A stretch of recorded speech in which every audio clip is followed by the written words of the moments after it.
하나님 나라 백성인 아벡 여러분, 아벡의 성경 아카데미에 오신 것을 환영합니다. 이 시간은 지적인 독서법 마지막 강의 시간인 16강 강의입니다.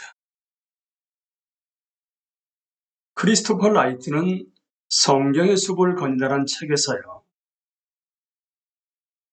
냉함 파트너십 인터내셔널 설립 이념을 이렇게 밝히고 있습니다. 하나님은 그의 교회가 성숙하게 자라기를 원하신다. 단지 숫자가 아니라요. 교회는 하나님의 말씀으로 성장한다. 하나님의 말씀은 정직하고 성실하고 능력 있게 설교하고 가르치는 하나님의 사역자를 통해 전파된다. 혹시 여러분은 냉함 파트너십 인터내셔널을 누가 설립하신 줄 아십니까? 존 스튜어트 목사님이 설립하셨고요. 힘으로 크리스토퍼 라이트가 섬기고 있습니다. 그러니까 냉함 파트너십 인터내셔널은 어떻게 하면 사람들이 더 효과적으로 성경을 연구하고 사역에 활용할 수 있게 할 수 있을까란 목적을 가지고 설립되었고 그렇게 운영되고 있습니다. 성경을 이해하는 데 있어서 우리 출발선이 중요한데요. 어느 시대이든 기독교 신앙은 성경에 기반을 두고 있습니다. 그렇지만 우리는 성경을 경배하지는 않습니다. 우리는 성경 말씀을 통해 신을 보여주신 하나님을 경배할 뿐입니다. 우리가 경배하는 주체는 성부, 성자, 성령의 삼위일체 하나님일 뿐 그의 말씀이 적힌 종이가 아닙니다. 그렇지만 우리는 이 책을 통해 그리고 성령님의 도우심과 하나님의 백성들과 함께함을 통해 하나님을 알게 됩니다. 또한 우리는 성경을 통해 그 예수 그리스도를 알게 됩니다. 그리하여 우리는 그리스도를 구원자로 믿고 예수님을 주인으로 고백하는 그리스도인이 됩니다.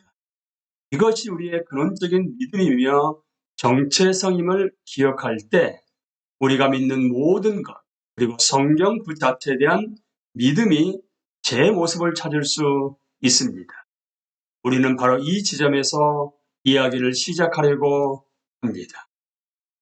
물론 성경에 대한 믿음과 예수님에 대한 믿음은 매우 긴밀하게 연결되어 있습니다. 어떻게 보면 서로 의존하는 관계라고도 말할 수 있습니다. 우리는 성경이 증언하고 있기 때문에 예수 그리스도를 믿습니다. 또한 우리는 예수 그리스도께서 자신의 정체성과 뜻을 성경을 통해 나타내고 계시며 이 책이 하나님의 권위의 말씀이라고 말하고 계시기 때문에 성경을 믿습니다. 그렇기 때문에 성경에 대한 우리의 확신과 예수 그리스도에 대한 확신은 아주 긴밀하게 함께 진행됩니다. 하지만 우리의 가장 근원적인 믿음은 예수 그리스도를 주님으로 섬기고 그분의 가르침에 순종하는 것에 있습니다. 성경의 이중 저작을 여러분들은 알고 계시는 것인지요?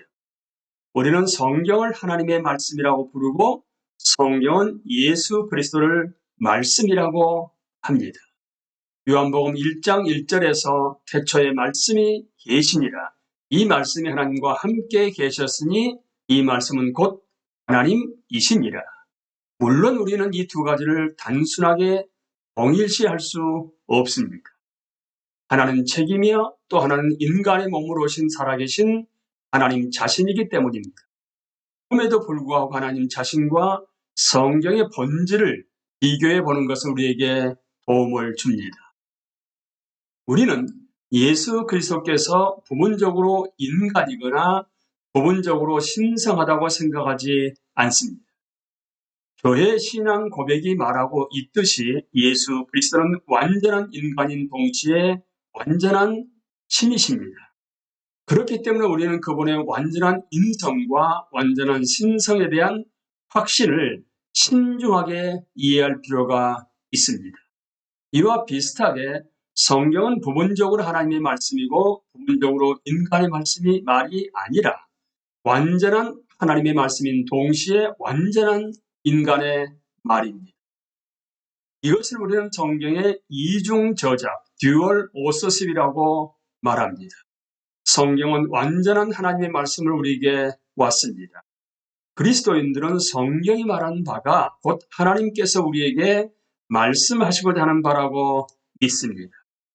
하나님은 우리가 읽는 성경 텍스트 너머에 계신 궁극적인 저자이십니다. 그렇지만 성경은 또한 여러 인간 저자가 서로 다른 시간에 서로 다른 방식으로 기록한 책입니다. 히브리서 1장 1절을 보시게 되면 하나님께서 옛날에는 예언자들을 통하여 여러 번에 걸쳐 여러 가지 방법으로 우리 조상들에게 말씀하셨으나, 그러니까 여러 번에 걸쳐 여러 가지 방법으로 예언자들을 통해서 조상들에게 말씀하셨다고 말하고 있습니다. 그러니까 성경은 온전히 인간에 의해 쓰여진 책이라는 뜻입니다. 우리가 성경에서 읽는 모든 단어는 우리와 마찬가지로 그 당시 시간과 역사와 문화 속에 있던 인간 저자들이 생각하고 말하고 기록하고 편집하고 모으고 복사하고 종합한 것입니다. 그렇기 때문에 성경을 대할 때는 이 두 가지 측면 모두를 중요하게 생각해야 합니다. 앤드루 레이디의 성경 이해와 사용의 5가지 방향을 크리스토퍼 라이트는 우리에게 제시하고 있는데요. 하나하나를 살펴보게 되면 하나님의 말씀이자 인간의 저자를 통해서 기록했기 때문에 1단계에서는 먼저 궁극적인 저자이신 하나님을 알아와야 합니다. 1단계 위로 보기입니다. 동시에 또한 인간 저자를 통해서 기록하셨기 때문에 세상인 아래를 보아야 합니다. 그리고 3단계, 4단계는 성경을 본문을 읽으실 때 뒤로 보기와 앞으로 보기도 하셔야 합니다. 다른 말 하게 되면 성경 전체 내용적 흐름 속에서 각각의 텍스트를 파악하시는 것입니다. 이것을 우리는 성경 신학이라고 얘기합니다.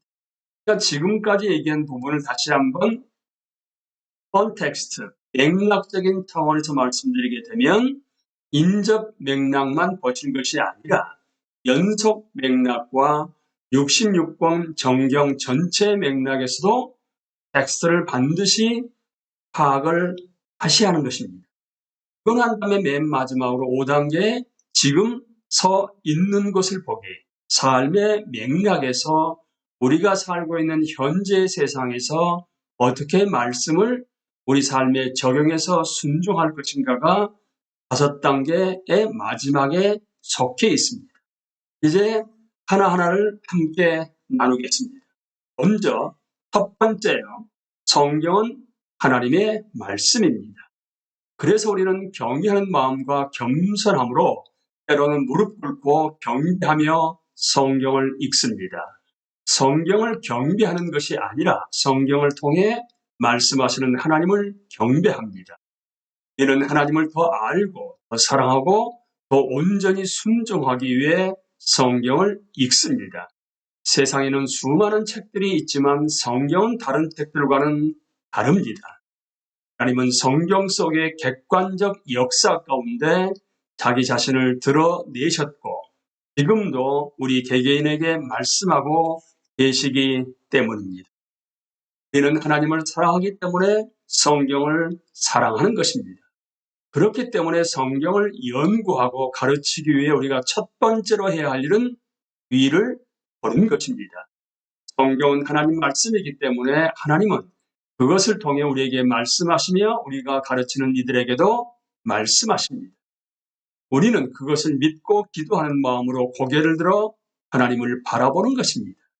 우리는 성경의 교리 안에서 성경이 그 자신에 대해 말하는 바를 믿어야 합니다. 그리고 성경이 하나님께로서 온 하나님의 말씀이라는 사실을 받아들여야 합니다. 우리가 성경을 볼 때, 읽을 때 첫 번째로 지나야 할 단계는 위를 보는 것입니다. 믿음과 감사함으로 성경을 하나님의 말씀으로 받아들이는 것입니다. 성경을 하나님의 말씀으로 고백한다는 말은 그것을 신앙의 경전으로 받아들이고 그리스도인들이 성경에 대해 믿고 있는 모든 것들을 확신하는 것입니다. 두 번째 단계의 성경은 인간 저자의 언어로 기록되어 있습니다. 그래서 성경을 읽을 때 우리는 지성과 적절한 연구 방법을 사용하여 원 저자가 성경을 기록할 당시에 말하고자 했던 말을 신중하게 발견합니다. 우리는 성경의 저자들과 역사, 문화적 상황, 기록에 사용된 언어, 그리고 그 내용이 원래 의도했던 그 당시 독자를 최대한 고려하여 성경을 읽습니다. 성경의 저자들이 그 기록을 통해 전달하려고 했던 내용과 의미를 신중하게 연구합니다. 성경의 저자들 역시 우리와 같은 인간이었으며 관심과 걱정, 열정을 가지고 여러 가지 내용을 전달하고 싶어 했습니다. 각각의 저자들은 자신의 메시지를 산문, 시, 서사, 노래 등의 다양한 문학적 양식으로 기록하였습니다. 그렇기 때문에 우리는 성경 기록의 의미에 가장 가까이 다가서기 위해 당시의 역사, 문화, 문학, 사회적인 맥락을 고려할 뿐만 아니라 다른 여타 문헌들을 참고하면서 성경을 연구합니다. 그래서 우리는 성경을 읽을 때 우리가 해야 할 두 번째 일은 바로 아래를 보는 것입니다.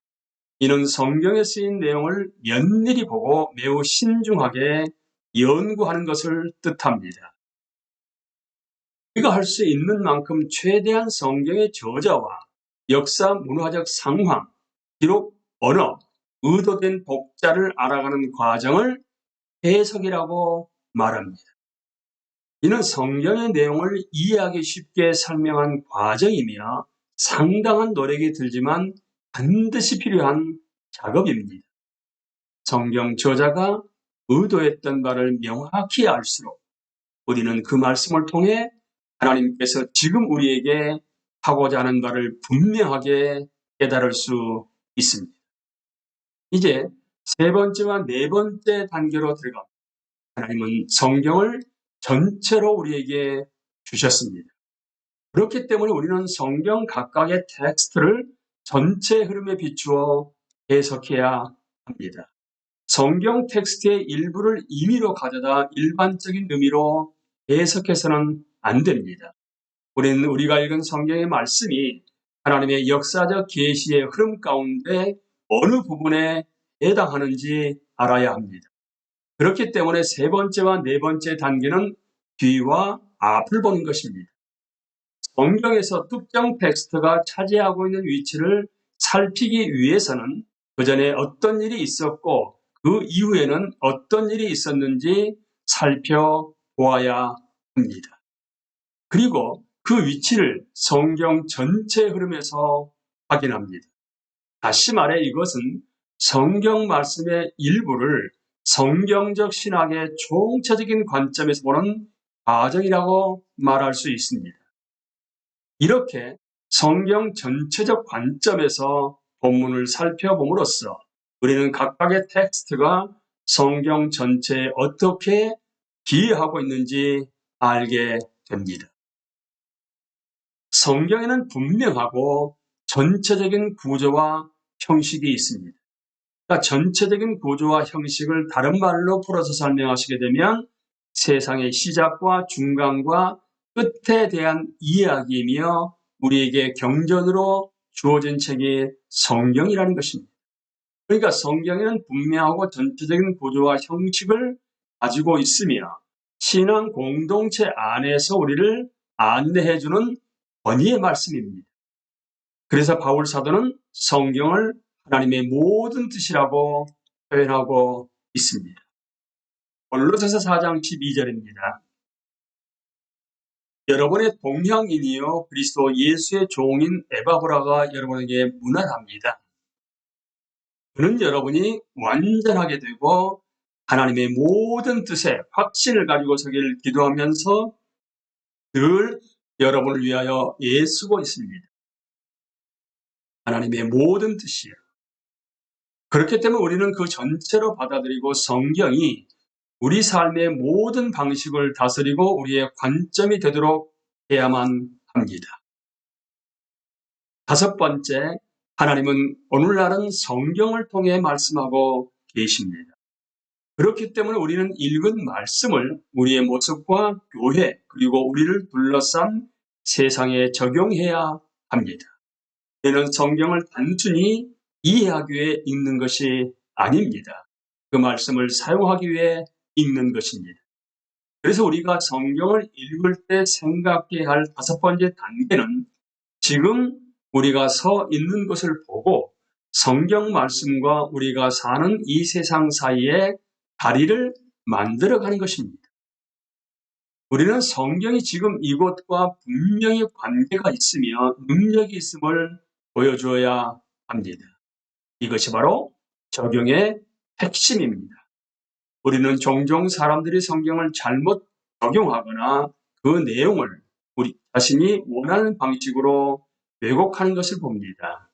우리는 어떻게 이러한 오류를 피할 수 있을지 알아야 합니다. 우리는 하나님께서 성경을 통해 우리를 인도해 주시기를 바라지만 그와 동시에 우리가 알고자 하는 바에 미숙하거나 미흡한 단계에 머물러 있어서는 안 됩니다.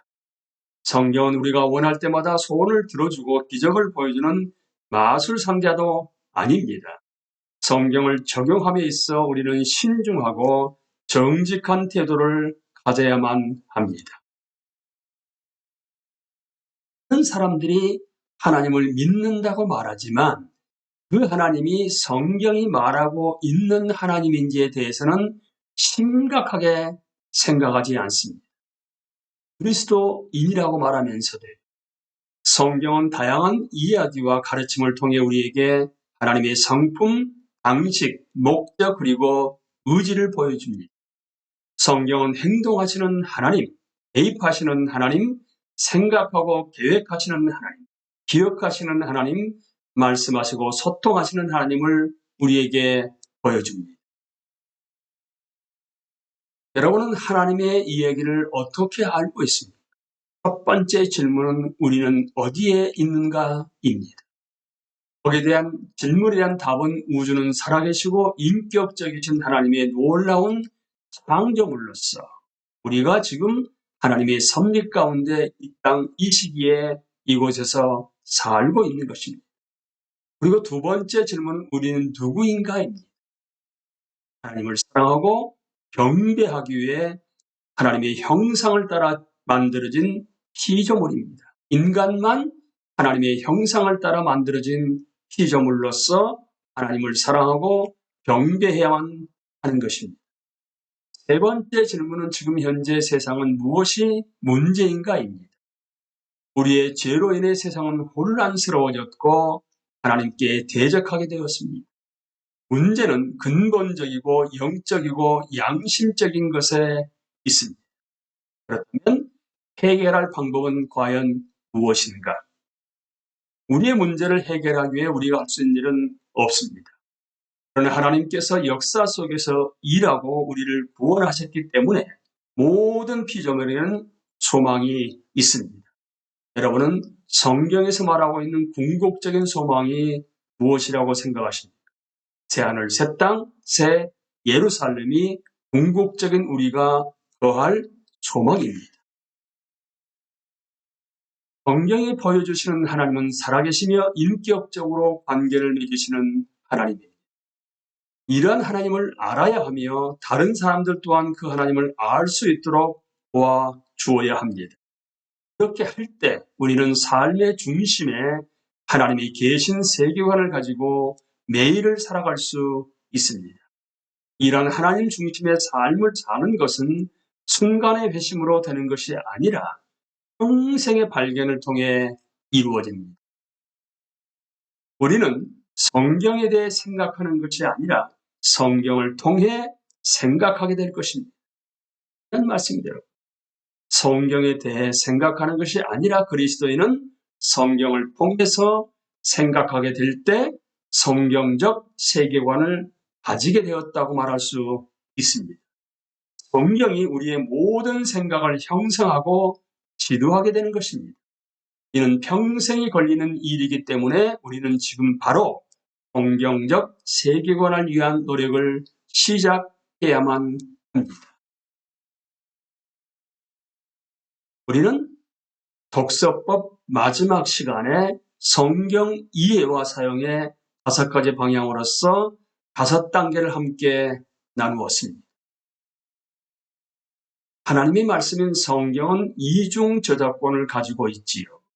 하나님이 궁극적인 저자이지만 인간 저자들을 통해서 성경 말씀을 기록하셨기 때문에 우리는 첫 번째 단계에서 위로 보기를 하게 되고 또 인간의 언어로 기록되어 있기 때문에 두 번째 단계에서는 아래로 보기를 합니다.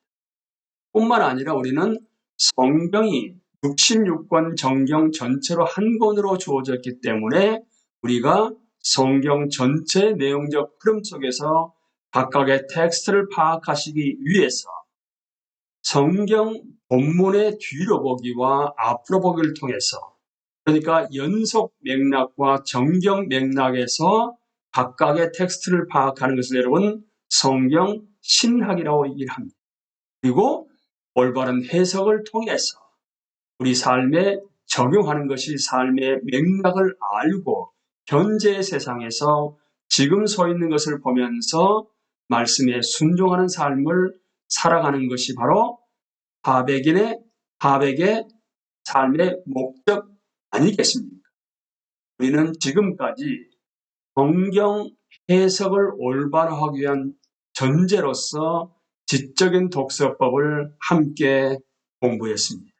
이제 지금 화면에 보시는 것처럼 이제 다음 과목으로 넘어갑니다. 바로 성경 신학입니다. 성경 전체 맥락에서 정경 맥락에서 뿐만 아니라 성경 본문을 읽고 있는 인전 맥락과 연속 맥락, 삶의 맥락의 전체적인 면에서 우리는 성경 신학을 반드시 알아야 되기 때문에 다른 말로 하게 되면 성경 전체의 내용적 흐름 속에서 각각의 텍스트를 파악해야만 하기 때문에 다음 시간부터는 성경 신학을 함께 나누도록 여러분이나 저나 하나님 나라의 백성으로서 예수 그리스도의 제자로서 성경 전체 내용 속에서 읽는 성경 본문의 말씀을 올바로 해석하고 이해하고 삶에 적용하게 됨으로 말미암아 성경적 세계관을 가지고 하나님 중심의 삶을 살아갈 수 있게 되기를 우리 주 예수 그리스도 이름으로 기도합니다. 감사합니다.